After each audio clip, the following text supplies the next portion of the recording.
Aku bertanya pada ChatGPT, bagaimana hak cipta dari produk yang dihasilkan dari kecerdasan buatan maupun mesin pembelajaran? Dia menjawab, hak cipta pada produk yang dihasilkan dari kecerdasan buatan atau mesin pembelajaran machine learning menjadi topik yang kompleks dan masih berkembang. Berbagai yurisdiksi memiliki pendekatan yang berbeda terhadap masalah ini. Berikut adalah beberapa pertimbangan umum terkait hak cipta pada produk kecerdasan buatan. Yang pertama terkait kreativitas dan kemandirian AI. Hak cipta biasanya diberikan kepada karya yang mencerminkan kreativitas dan keaslian. Pertanyaan muncul ketika produk dihasilkan oleh AI tanpa keterlibatan manusia yang signifikan.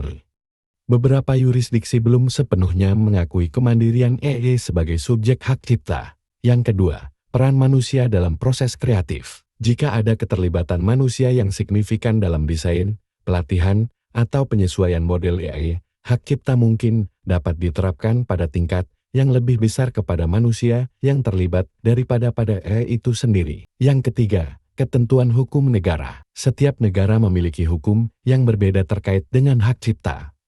Beberapa negara mungkin mengakui hak cipta untuk karya AI secara langsung, sementara yang lain memerlukan keterlibatan manusia yang lebih besar. Keempat, pemilik dan pendaftaran hak cipta. Pertanyaan utama adalah siapa yang dianggap sebagai pemilik hak cipta.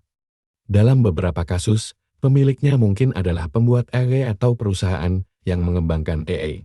Pendaftaran hak cipta dapat memberikan bukti formal kepemilikan. Kelima, hak cipta pada data latihan. Produk AI seringkali mengandalkan data latihan untuk belajar dan menghasilkan output. Hak cipta pada data ini seringkali dimiliki oleh entitas yang mengumpulkannya, dan ini dapat memengaruhi hak cipta pada hasil yang dihasilkan oleh AI. Keenam, pentingnya transparansi dan dokumentasi. Untuk mengklarifikasi kepemilikan dan keterlibatan manusia, penting untuk memiliki dokumentasi yang jelas mengenai bagaimana produk AI dibuat dan siapa yang terlibat dalam proses tersebut. Ketujuh, kasus penggunaan komersial. Dalam konteks penggunaan komersial, pemilik hak cipta mungkin lebih mungkin untuk menuntut atau mengklaim hak eksklusif terhadap produk AI yang dihasilkan. Kedelapan, pertimbangan etika. Selain pertimbangan hukum, masalah etika juga menjadi penting.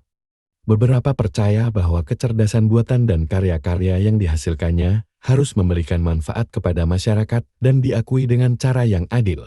Masalah hak cipta produk AI masih berkembang dan dapat berubah seiring waktu. Beberapa negara mungkin memperbarui undang-undang hak cipta mereka untuk lebih memperhitungkan perkembangan teknologi.